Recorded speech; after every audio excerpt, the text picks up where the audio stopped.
Good point. So hello to everyone. I'm sorry for those who have not been able to say hello, but we get an idea of pretty much who's around and who's not.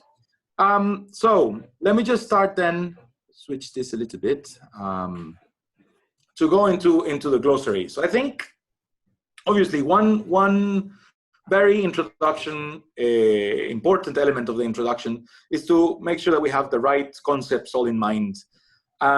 There's this important to consider, for example, I'm going to start with remote sensing and satellite imagery, which is sometimes used interchangeably, but it's not exactly the same thing. So remote sensing is basically anything that allows for scanning Earth, but well, with satellites, but not necessarily with satellites, says that information, because we can do remote sensing. Basically, it means anything that aircraft or satellite-based sensor technologies that detect and classify objects on Earth. So when we talk about remote sensors, we're not necessarily talking about satellite imagery all the time. You can have a plane giving an overflight over a commodity landscape with a camera attached to the plane, and that's using a remote sensor. Then obviously satellite imagery refers to the digitally transmitted images taken by artificial satellites orbiting the Earth. So one important reference, and I think this is one point of departure, is that we will be talking here on this learning stream of remote sensing and satellite imagery, because sometimes you need to support satellite imageries, especially those of you who are working in the neotropics and those of you who are working in commodity sectors, obviously, where you will be able to have maybe some problems with cloud cover. And depending on the satellite imagery that you might be using, you will have to use other remote sensors that are not satellites to be able to complement that view. So, for example, in Costa Rica, we face the problem of, in the majority of the pineapple production landscape, we faced clouds in 50% of that of the production. So we have to also complement the imagery with drones. Then I'm going to, the two other elements I want to discuss in the slide is land use and land cover. Land use, of course, refers to human activity, to total arrangement of activities and inputs that people undertake. So land use is also, it's more about a socio-political concept when you compare it to land cover, which is a more physical and geographical concept. So land cover refers to the physical material at the surface of the Earth that can be captured by remote sensors. So we're talking of a specific, what is found and what may be interpreted by these remote sensors, that it's a physical interaction. When we're talking of land use, we're starting to get into the realm of laws, of what's permitted or what's not permitted. And it's important that we have that difference in mind when we're talking about the monitoring systems that we want to put in place in our countries, and that we want to make sure that are going to allow us to get to the point of deforestation-free commodities. Most of the time, we want to start with land cover analysis in order to understand what the use is and to understand whether or not the land cover is compatible with what is allowed with the use. And obviously, the element of change detection is important for monitoring systems, because what we are attempting to do with change detection is to measure how the attributes of a particular area have changed between two or more time periods. So change detection is basically the bottom line, or the most important element of monitoring. You don't want just to have one image of land cover or one interpretation of the land cover of agricultural landscape. You want to make sure that you understand how that is changing over time. And that's the whole point of monitoring. So the epicenter of monitoring, I would say, is change detection. Again, this is very 101 introduction, so excuse me those who know these concepts off by heart, and I will give you in a minute an opportunity to complement what I've just said or correct anything, make it more precise from what I've said. Other elements that I think are important, and those are the only other two that I want to touch on in terms of this glossary, this initial glossary, which will be a work in progress, which we'll try to develop more and more as we mature this community of practice, has to do with differentiating between monitoring, which is this process of a change detection that entails the observation and checking the progress or the quality of something over time. So the element of periodicity is embedded in monitoring. And something that is another concept that is complementary, is something that we can use, but it's not the same, that we need to have those differences, is visualization tools. If you have a visualization tool, it means that you have a system, a technological platform that allows you to have a visual representation of the data that is used to communicate information, allows you to encode it as visual objects that you have in maps or in graphics. And this information is to communicate clearly. So some of the tools that we're about to see are visualization tools, and some of the experiences that we will see on the rest of this call refer to monitoring. So I think those 5 or 6 elements are the ones that I wanted to start with. And I'm going to open the floor for 2 or 3 contributions by the experts in this workshop to contribute or make more precise these concepts that I've just shared. So anyone who wants to contribute, please open your mic. I'm sure it's not going to be the 20 of you. And add something if you think it's particularly relevant at this time. Don't be shy. Right, hello. Hello, Carlos, go ahead. Yeah, yeah, just for sharing maybe another term for monitoring. And I think that is also the tracking key elements of one program, in this case for Mocoup, right? So when we are doing the monitoring using remote sensing or using satellite imagery, what we really do is use the change detection to move ahead from, in the time series, sorry, moving from one land use to another. Because as you said before, what we see in the Landsat, in a Landsat or in a Sentinel image, or even in a drone image, what we see is land cover, right? Yes. So then when we introduce monitoring, we are also changing from land cover to land use, and this is a key element that we should consider. Yeah, very good point. Any other contribution? Yeah, this is Clea. Just a very quick one, just to note for the group that is participating in the webinar that specifically for monitoring land use and land use change in the context of REDD+, there is very detailed methodological guidance that is provided by the UNFCCC convention.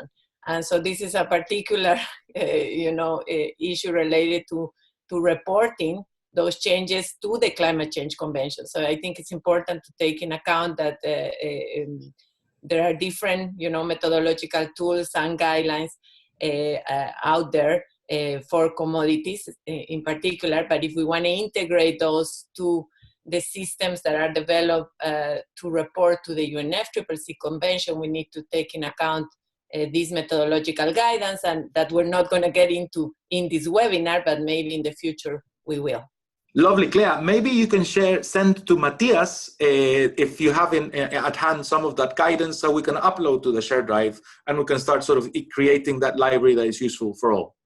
Someone else has a contribution regarding concepts and terms. Kifa, can I say something on this monitoring as well? Please. Yeah, okay. In the situations of Indonesia, well, we are right now trying to develop our own methodology in terms of dealing with the monitoring. But the problem is that, of course, as you already aware, that we are in the tropical countries. We always face the cloud problems, right? That's why it is quite hard for us right now to rely the monitoring or any security measure interpretation by using Landsat. That's one thing. And also we are working very much on the palm oil sector. So palm oil expansion is quite very fast in Indonesia right now. So somehow we are sort of competing with the situation that we're facing. That's all from my end. Thank you. One last comment about concepts and terms.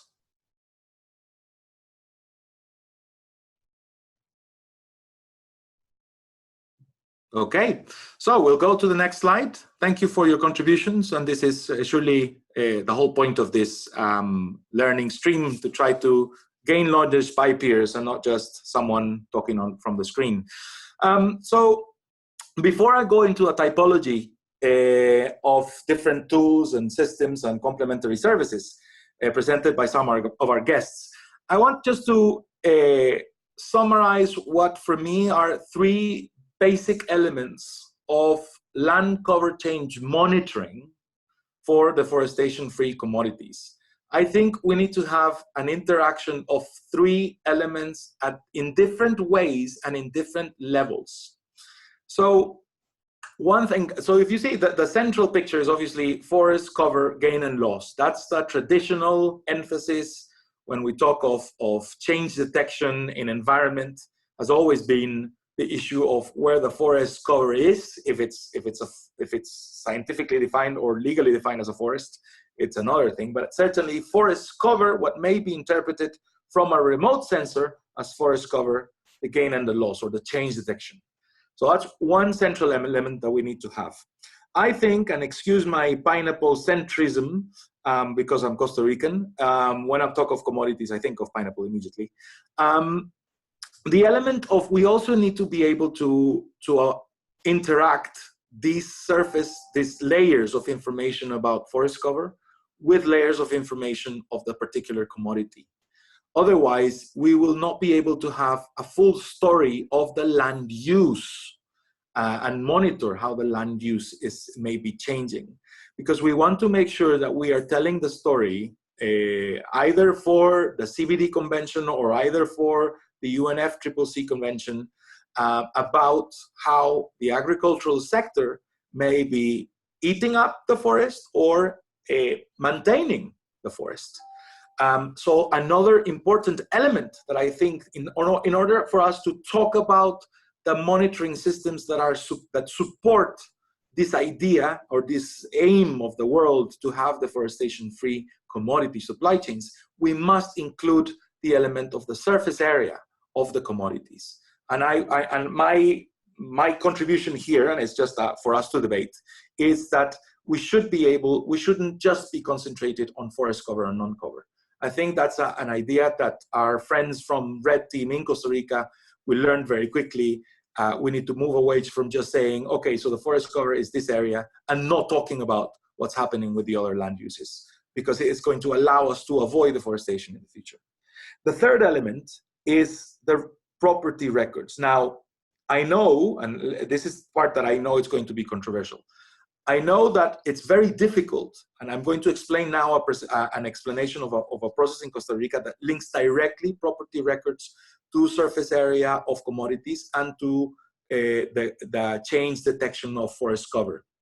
What I mean with property records, it could be as explicit as the example we're about to see from Costa Rica in a couple of minutes, but it can also mean something that it's already it's information that it will be useful either as part of a monitoring system or just information that we need to have somewhere else that can contribute to this idea of deforestation-free commodity supply chains. So, for example, the direct method we will see with the example of Mokup, where you actually extract the farm number where you're seeing deforestation taking place because of a commodity expansion.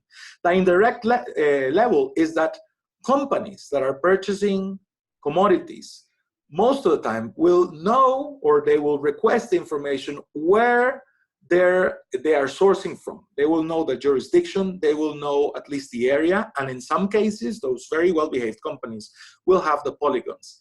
Companies will not want to share this information with the state will not want to share this information because it's confidential information. It's about a contract between the farm or the company they're sourcing from and the company that's buying. But the only thing that I want to sort of flag here is that it's still important, even for the company, to be able to ensure that it's complying with their own deforestation-free commodity sort of aims, to have access at least to the polygons where they are sourcing from. Again, so bottom line, when I'm including this last element that I think delimits the scope of analysis of deforestation-free commodity supply chains, the information of property records, or the information, or at least of the polygons where we are purchasing the commodities or producing the commodities, needs to be available somehow, either directly, either because the state has it, or because the state produces and generates a publicly available map of these properties, or just because it's confidential. But the three elements, to me, and this is for debate, must be there. So this is just to generate a little bit of arguing and discussion, and maybe, I don't know if there's people who are in favor or against this delimitation with these three elements, or somebody wants to add something else or complain about what I've just said. Please go ahead, this is the time to do it. Anybody wants to contribute?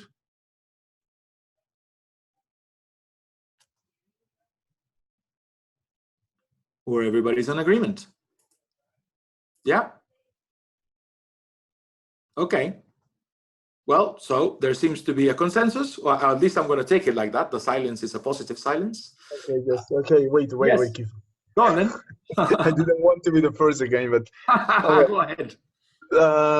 Well, yeah, that's perfect. So maybe we can summarize that when we want to do monitoring, so to do monitoring, the geospatial information is not enough. We need extra information. We need social information. We need information that is coming from the field, right? Yes. In this case, and for the case of Costa Rica's property records, something that in some places, some countries in Africa, it's impossible to have. Yes. Because the property is completely different. But definitely we need data coming from the field, and that data somehow needs to be included into the system to have a better monitoring. In some cases, we are talking about community monitoring. In some other cases, multi-stakeholders monitoring, but always we need that extra information, right? Lovely summary. Anything else?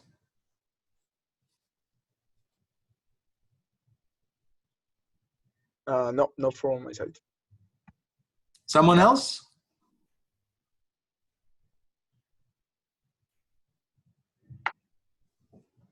Okay, so I think that was a very good summary. Was that Carlos?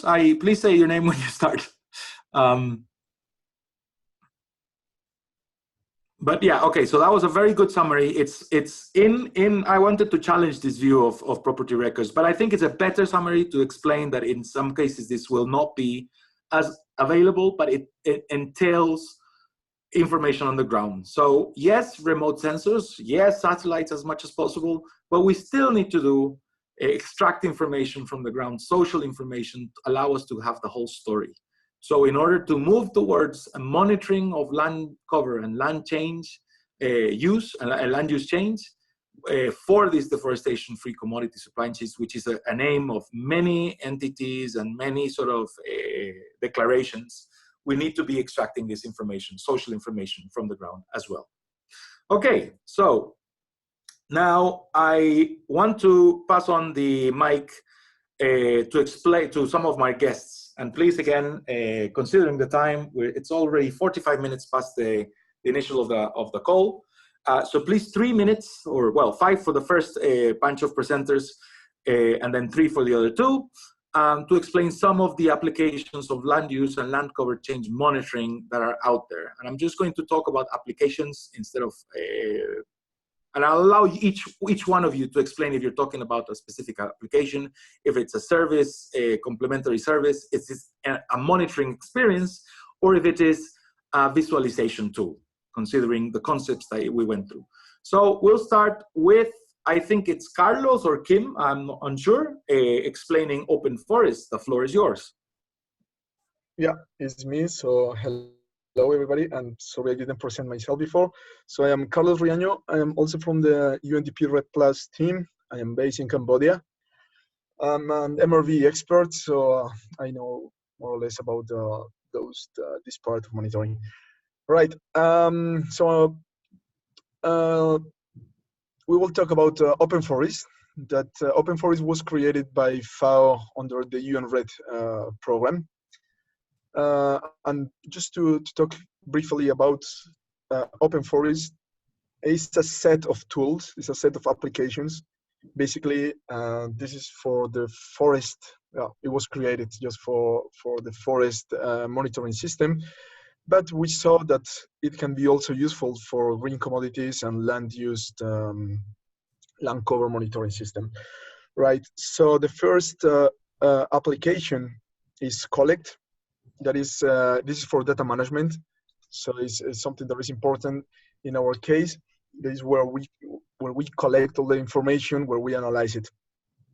Then we saw that when we were doing forest inventories in the UN Red team, we needed to better collect information in the field to avoid errors. So there was the time where the Android systems were developed. So we developed an application called Collect Mobile that helped the person on the field to get information and send it directly to Collect, right? Then the third application is Collect Earth. My colleague Kimberly, she will explain you better about it. The fourth one is Calc. So when you collect information, you get it into the database. Now it's time to calculate it, right? So we use this data set. This Calc is based on R. We can say that it's an effective and it's collaborate data analysis, and can help us for result dissemination, in this case for reporting to UNFCCC. Finally, we have a Geospatial Toolkit.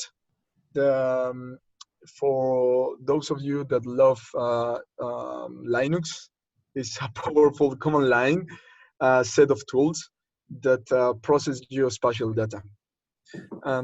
Then, Kifa, I don't know if you can go to the next, right? So those, in the overview, I just explained the different tools. Then the advantages or disadvantages are, is open source, is free, is in this right now is supported by FAO, is very intuitive. You will need just maybe some few understanding of R and Linux. That could be a disadvantage in the Windows world. Something that is very good is in constant improvement. Right. So the next slide is just one extra tool that has been developed on the last years. If you heard Kifa, he talked about Google Earth Engine. The UN Red team on FAO, they developed something called CPAL that is based on Google Earth Engine, and also in the Geospatial Toolkit that permit the users that they don't have all the knowledge about remote sensing, about satellite data, etc., to create their own maps, to do their own monitoring with simple steps. It doesn't require so much of Linux or R or even JavaScript for Google Earth Engine. So this is one application online that you can do. Something that I forgot is that Collect Mobile, Collect Earth, Calc, and Geospatial Toolkit, they are offline. So you have to install them in your computer. But in CPAL is online. CPAL is a cloud computer, so you can run it wherever you are and with a very low internet bandwidth. Yeah. So now we will see in more in detail Collect Earth. So I invite Kim to do the presentation.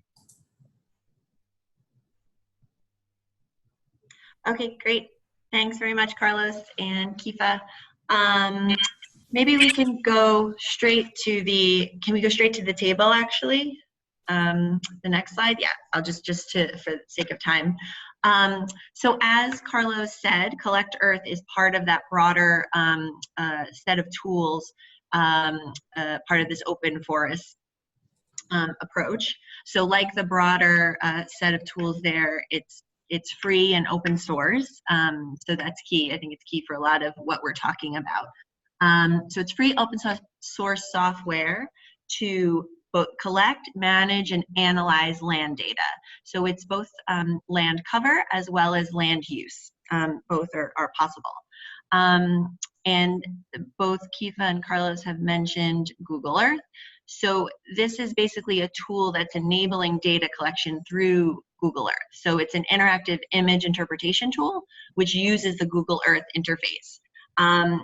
So it's drawing on a selection of other software to facilitate data collection and facilitate interpretation of both the high and medium resolution data, or high and medium resolution imagery that's in Google Earth and Bing Maps and Google Earth Engine. So, and then all of that imagery can be managed and analyzed for a wide variety of purposes. Something key to mention maybe that the imagery that can be used and analyzed in Collect Earth is a varying spatial and temporal resolution. So again, that supports a number of different purposes, objectives for analysis, but specifically, maybe it's useful to point out when we talk about temporal resolutions that means it allows historical analysis as well as monitoring going forward. So maybe to focus on the example uses, just quickly a few key ones that have been applied. So Collect Earth can support countries. It's an approach that can be used to support greenhouse gas inventory reporting, national forest inventory reporting, assessments in that broader objective of sort of greenhouse gas inventory reporting in line with the IPCC guidelines, a full land use change assessment over a historical period can be generated. So looking at, how is the land changing in and out of the 6 major land use classes according to IPCC.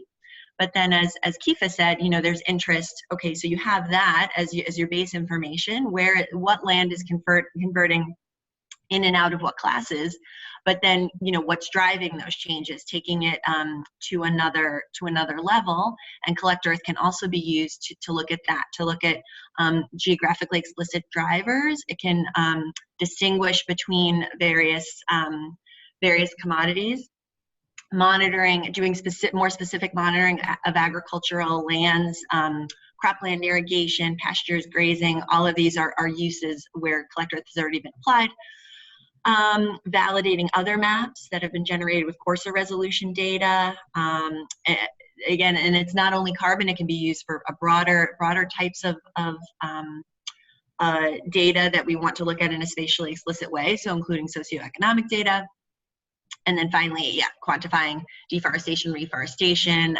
It's been used as an approach by several countries for submission of the REDD+ reference levels to the UNFCCC. So the last column, advantages, I think most of these are disadvantages to point out. I'm sure there are disadvantages, but this is what we have here, and maybe if others want to chime in. But again, this free and open source is key to enable broad use and analysis. It's the user friendliness has proven itself, I think, when this has been applied in a number of cases. So it allows you to collect that land cover and land use data with minimum GIS experience. So there are sort of brief trainings held, and then the country can sort of own that and take that process forward.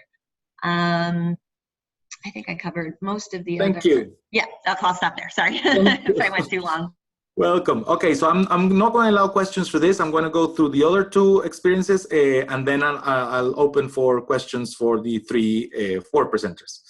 So I'll allow now Jameson Irving, I think from New York, to explain us about MapX. Thank you, Kiva. And is it possible for me to share my screen?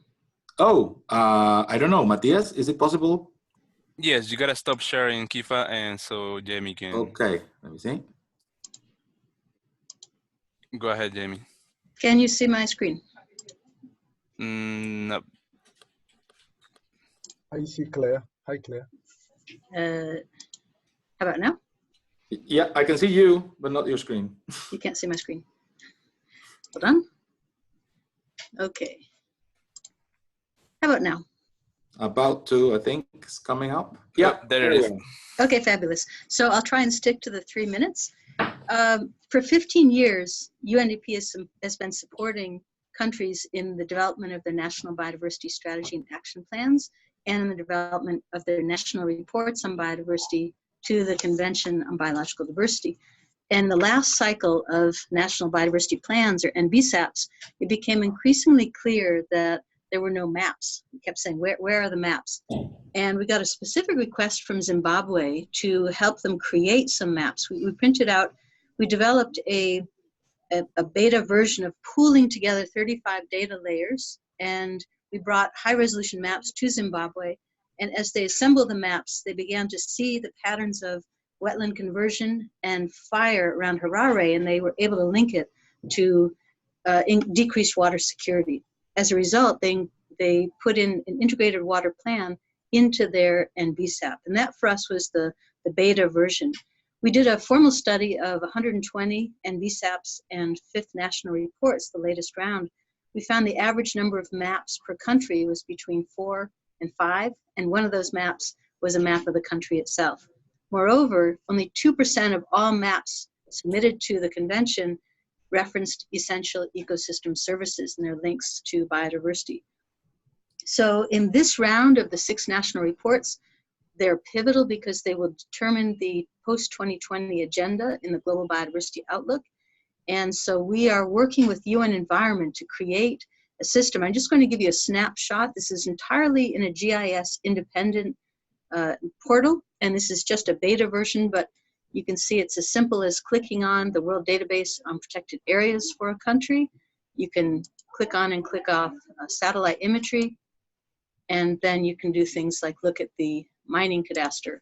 This is Congo DRC, and it allows you to, allows users to upload their data onto the system, to interact with the data layers, and then download them as well.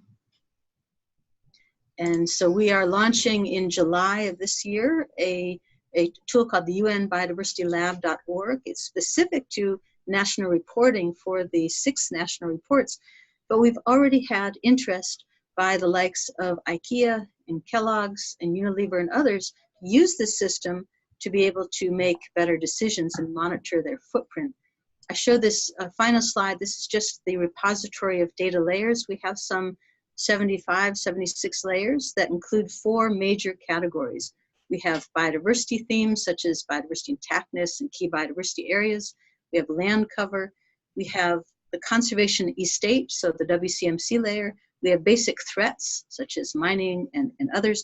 And then we have the SDG layers. We're looking at carbon stocks, water. We're working with the Nature Conservancy and some 60 other organizations to create this pool that we believe will become a go-to reference for those, not only for reporting on biodiversity and ecosystem services, but also to do some fun map development within the country. So we'll be launching July 3rd, and if you want to sign up, go to unbiodiversitylab.org. The final thing as it pertains to this year discussion, Kifa, is that we are working with NASA. We are uploading 15 years of 30-meter resolution with NASA. We're also in discussions with Planet to upload 3-meter resolution for forest cover. And we're working with 6 universities to do things like forest intactness, forest cover change, forest integrity, and connectivity, as well as other analyses. And again, all free, open access, no GIS required. Lovely. Thank you very much, Jameson. Can you unshare your screen? Yes. And I'll share mine. Is it up again? Yep.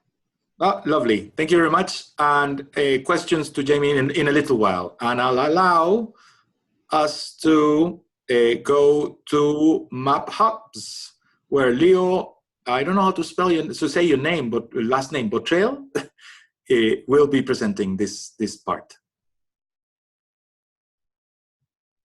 Leo? He's muted. Yep. Oh. Hi. Ah, Leo, there, we can hear you now. Great, thank you. So yes, Map Hubs is a collaborative mapping system, which basically is designed to collect and organize a range of different spatial data, satellite imagery, and use to, one, make maps, or use your maps in content like a map story, or into like a mini website, which we call a hub. And also we've been building particular tools for deforestation detection, using a similar system to Global Forest Watch, using GLAD and tree cover loss from the Hansen Lab at the University of Maryland. Maybe to the next slide. Yeah, so we're also an open source company, so all of our code is available through GitHub. And the basic idea is for users to be able to combine different data from official, unofficial, and also confidential sources. So the platform can be completely private, it can also be public, or it can be a combination of both, where you can create content privately, but then using effectively like a Dropbox link, you can make a map for disclosure purposes. So you want to share a map with external parties, then you can do that too.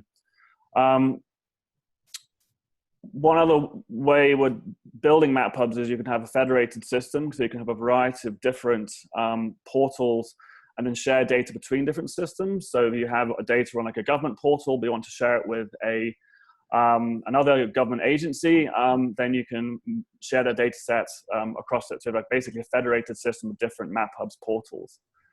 Particularly relevant, I think, particularly to this call is the tools we use for forest detection. So we've integrated any area of interest or any polygon, any area within map hubs. You can run tree cover loss from 2000 to 2017 now. So we have tree cover 2017, and then also run GLAD alerts, which is the weekly deforestation detection service from the University of Maryland, which is available on Global Forest Watch, but it's also available through map hubs as well. Maybe the advantages, we've designed it to be very simple. Like, I'm not an amazing GIS remote sensing specialist, so I really wanted something which was useful for people like myself.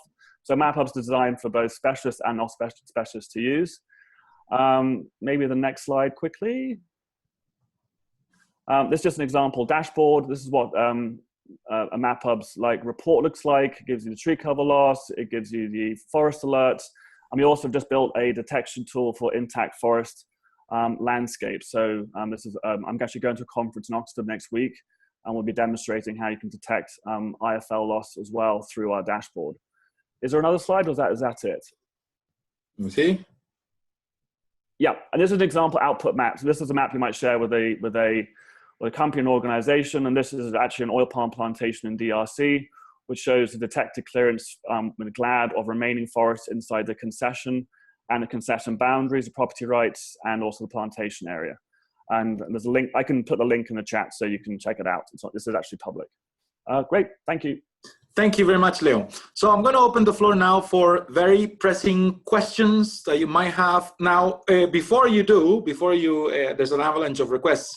Just a reminder, the idea of this virtual workshop is to have a little teaser and a little taste of some of the tools and services out there.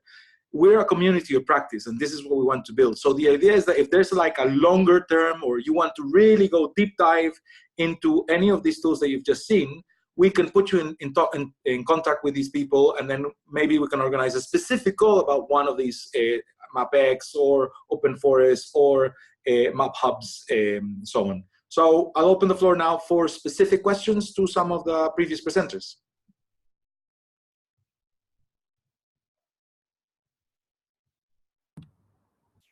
This is Bruno from Bangkok, if I may.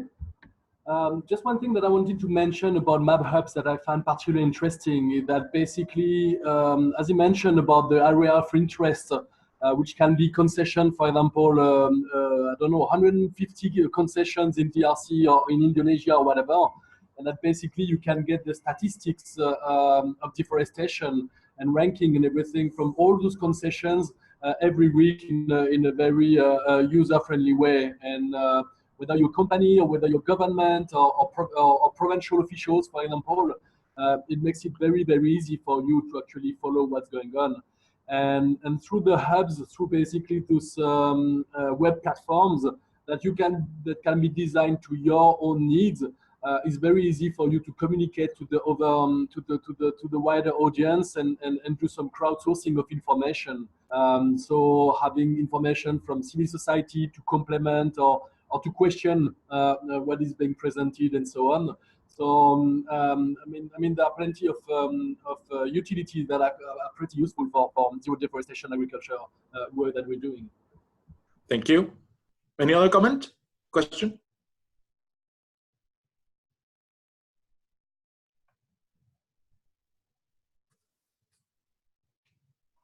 Is that a positive silence or negative silence? So I think for the sake of time, I'm going to jump. I was going to present on Planet. It was briefly mentioned, but again, the idea is that we can go into this comparative table produced by the UN Red team, and we will be building on this. And if there's any specific need for specific tools to present, they will be able to. So I just want to go over now very quickly about a case study, and it's a very quick deep dive into a monitoring experience in Costa Rica. That it's a strategy for monitoring agricultural landscapes in all of the territory of Costa Rica that links a commodity surface area and allows the users of this of MOCUP, that's the Spanish acronym for the system, to identify the property owners that have caused or forest cover loss or who have maintained forest cover. So of course, which is key for deforestation-free commodity supply chains. The tool was developed out of a process of a participatory dialogue process led by the Green Commodities Program in Costa Rica. We had a big challenge with deforestation taking place from pineapple. As you might or might not know, Costa Rica is the pineapple producer of the world. We provide like 50% of fresh pineapple to European and US markets together. And we were having several externalities of production, but one of which was very difficult for the government to address, which was deforestation taking place inside private farmlands.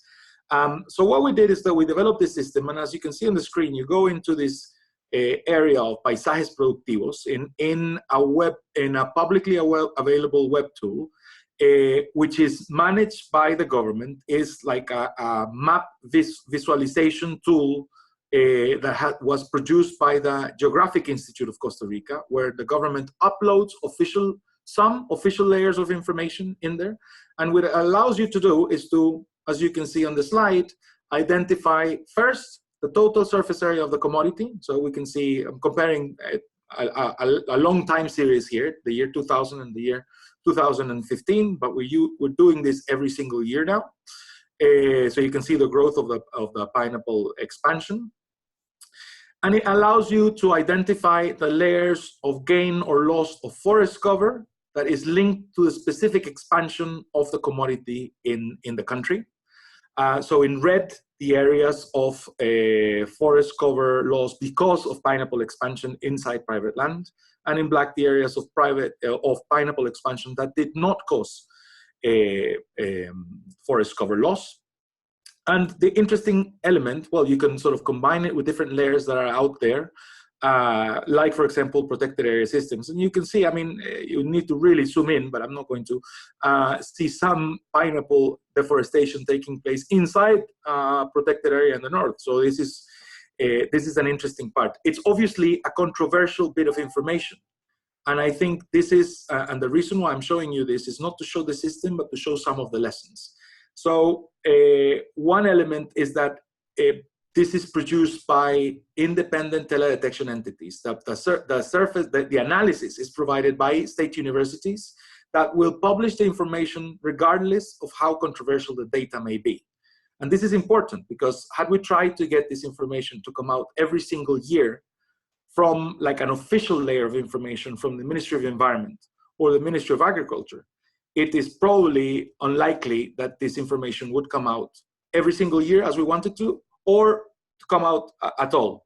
So one lesson that we have in Costa Rica from this monitoring experience of land use change is the fact that the layers of information, that the generation of, or the development of commodity surface area and gain and loss of forest cover, they do not need to be official layers of information. They just need to be scientific, they need to be reliable, but we don't need to, for them to be sanctioned by government before they're out. Because otherwise we'll lose the momentum and we'll lose the periodicity, which is the epicenter, as we mentioned in the beginning, of having a monitoring system like this. The third layer of information that is interesting from Mokup is that because this is, the two previous layers are published through a publicly available web tool, which is produced by this, the Institute of, National Institute of Geography. Other official layers of information, or actual official layers of information, are also uploaded to that tool, like property records and maps of property records. And this is the outline in green that you see on the screen. This is an actual property. And you can see in red is the area that is identified as forest cover loss because of pineapple expansion.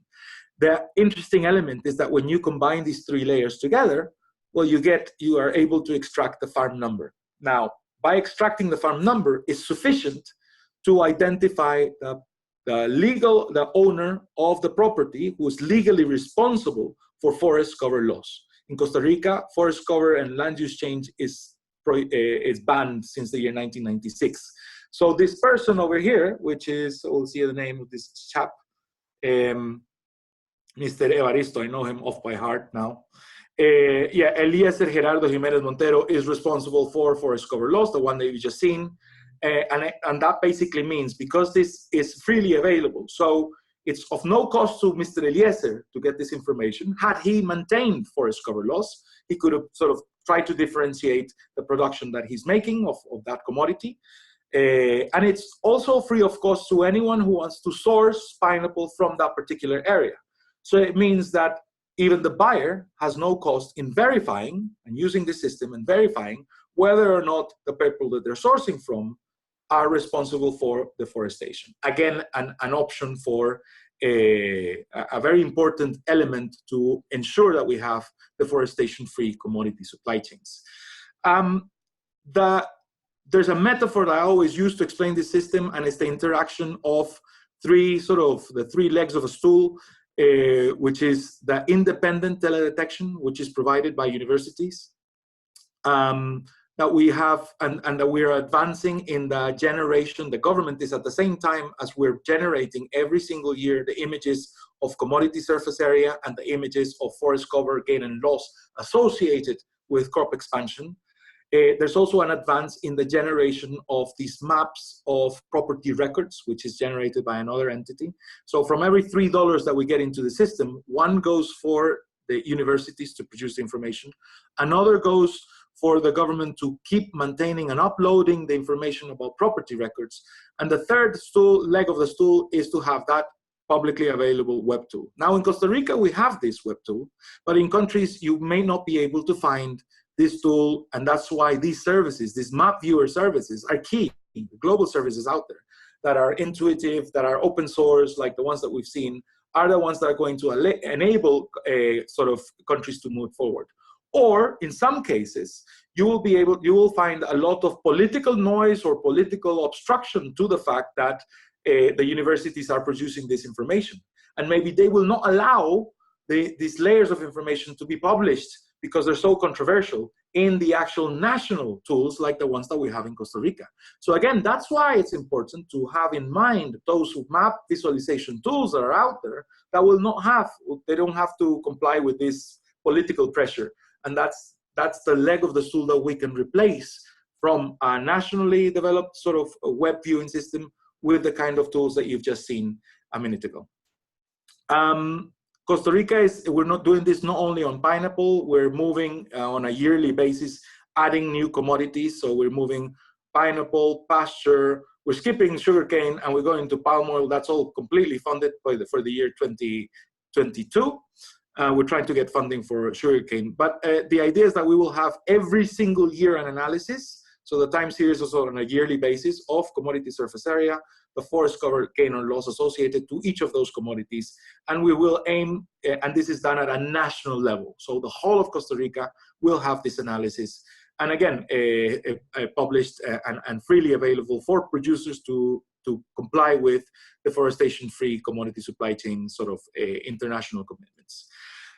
Finally, this is not only a tool that allows you to tell who's well-behaved or misbehaved in terms of forest cover in their private land, it's also a tool to support the restoration. Some of these commitments entail the companies that are purchasing commodities from these tropical countries to ensure that the aim is to have zero net deforestation. So in those examples, the point that wants to be made is the issue that this tool allows you to identify the total area of, for example, forest cover that was lost because of pineapple expansion.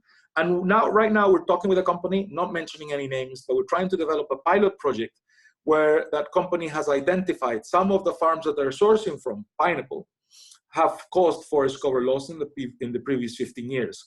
So they've identified the total number of hectares that were lost of forest cover, and the tool allows us to relate this information and identify areas of hydrological importance, of water catchment areas that need to be restored, so the company is able to still comply even after they have purchased a pineapple from a farm that has caused forest cover loss, to restore in compensation similar areas of hectares in areas that are or biodiversity or for water provision importance. So that's another sort of element of that tool. So in the slide, a couple of sort of lessons of what we want to, what we've done in Costa Rica, and I'm just finishing with that. It's pretty much what I've said before. Important to remember that this is designed for national legislation on forest cover, but we can foster this kind of design in any kind of countries as UNDP. We can support countries to make sure that they are able to design this analysis based on the specific requirements of their forestry law. So in some countries, you will have to have a certain amount of meters of distance between a riverbed and a plantation. This kind of system allows you to identify if that is being complied or not. If not, you can paint it in red and generates an alert. And also it's something that the purchasers of that commodity in that country will be able to do. So it's important to generate these layers nationally, tailored to the national forest and agricultural laws. It's designed to be low cost. We're using mostly Landsat. Again, when we have a problem of clouds, we use another remote sensor.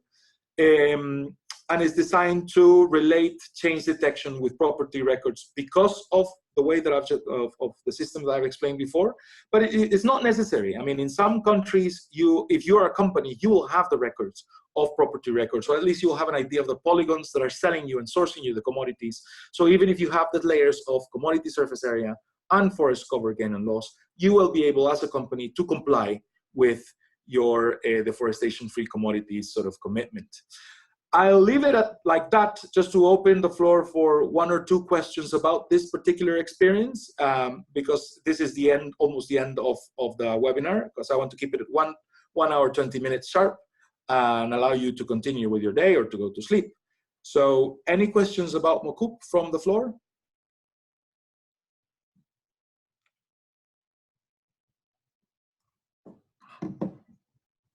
Maybe I talk too fast.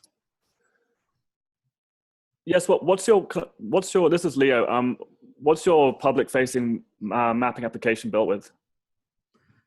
Oh my God, that's such a technical explanation. I don't know, what do you mean with that? Well, I was just wondering, are you using Esri? Are you using Carto, Mapbox? Like, what's the sort of underlying mapping? Do you know? I mean, I'm wondering what it's built with. I'm afraid that's one of those questions I'm not able to answer myself. I can get back to you because that's a particular question about this the web viewer that we're using. So this particular tool. I'll get back to you and explain exactly what that is, Leo. I'll do it by email. Great, thank you. Okay, any other questions? Yes, I have a question here. First of all, thank you very much for the introductions to these extremely cool systems. Very useful to see what's out there. So I'm also not an expert, but I am a potential customer here. And you know, when you shop on Amazon and you look at a product, sometimes you get like a table where it's like a comparison of different options, like a high-level comparison that helps you decide which one to buy.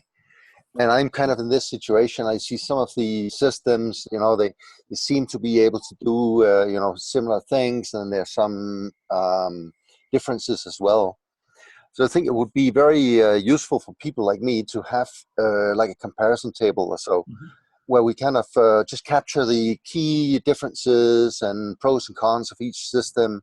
And that would help people like me, if we go to a particular country, to see what kind of system could possibly be useful in this or that context. So that's kind of a recommendation. Your wish will be granted. Come out of this, I think, really extremely useful work. Yeah, Live, no, your wish will be granted. As I said in the beginning, if you see these kind of sort of tables, we have, and this is not GCP work, this is UN Red team work. They've started developing this, and hopefully this community of practice will be able to improve the quality of this. So you have an example of what the table looks like, but we have it with all the different examples that you've seen today, plus additional examples. Is work in progress. We will upload this on the shared drive that Matthias will share with you guys, with all of you at the after this call. So you'll have it today, and we will keep working on it in the future. Any last questions before we go into the next steps? Yeah, just one comment from me. This is Claire. Can you hear me? Yeah. Yeah, just a comment, because you know, we engage with the MOCUP as well from the Red team. We co-finance part of the work, and I just wanted to explain how I see the linkage between what MOCUP does and what monitoring systems in Red Plus do at a country level. As Kifa very well explained, you know, countries need to report, and they usually will use their official data to the UNFCCC on their land use and land use change and greenhouse gas inventory, related greenhouse gas inventories. That's their official challenge.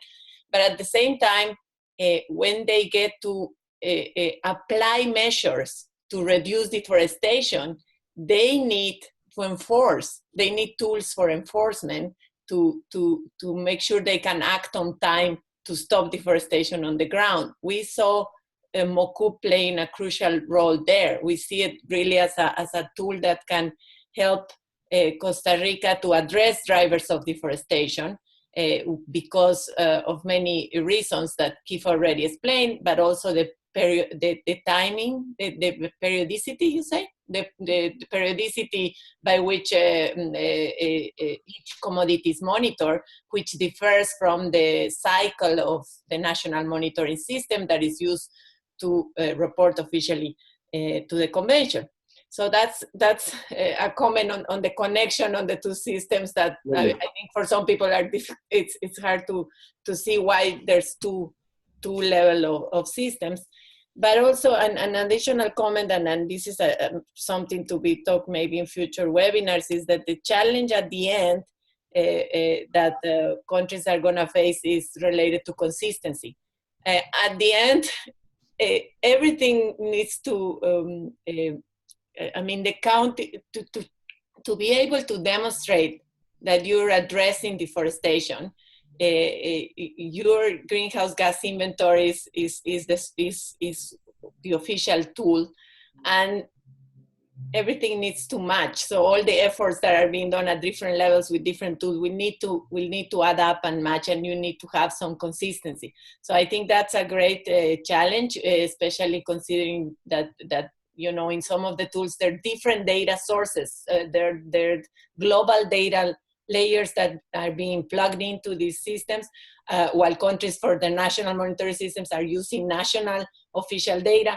and then they're different data, and then the information won't add up or won't match. And that is a real challenge that needs to be looked into from for everybody, for deforestation, free commodities, but also for REDD+, because at the end, climate finance will come only if you can demonstrate verifiable emission reductions as reported to consistently through the systems. Okay, thank you. Very good points. And now, because I really want to be committed to the 1 hour 20 and allow you guys to continue or go to bed, the next steps of this learning stream, thank you very much for all of you for being here. Just to explain, as I said before, you will be sent by Matias Reira an email with a Google Drive or some form of shared drive, I don't know if it's Google or not, where we will be posting documents, that table that Life requested that you and Red Team developed, and other tools out there. So that's one form of interaction after we convene another workshop, a virtual workshop like this one. Second, you can all request, obviously we had a very quick overview of some of the tools that are out there. There may be tools that you still want to see as quickly as this, or maybe you want to have a deep dive into these specific tools. So please use this platform and use the email that we're going to send after this call to request specific calls. Maybe we can do one-to-ones with MapX, with Map Hubs, with the explanation from the people from the Red Team, which is obviously open, and the GCP can convey this as part of the learning stream. So we're all sort of invited to these specific tools. Also, I offer a specific Mokup clinic, so like a one-to-one, if you want to learn more about the Costa Rican experience, and I think that's key, what Clea mentioned at the end. This is an enforcement tool. So it's not only an issue of generating the information so we know how much deforestation is taking place, we need to make sure that the deforestation stops. And a way to do it is to offer a way for companies, to make it easier for companies to ensure that the deforestation stops from their purchasing, and for the governments to make sure that deforestation stops inside private land as well, or land that has been conceded. So we offer that. I mean, just request it on the email or get in touch with it directly, and I can offer one-to-ones with specific country teams at your own time, in your own convenience. You don't have to. I can sort of wake up early, or go to bed late for these kind of clinics.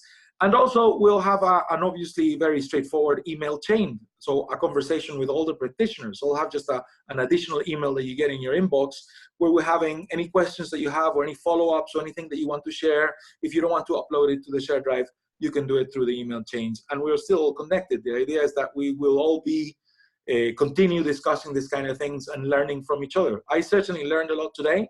I have some questions I need to go back to Leo that I don't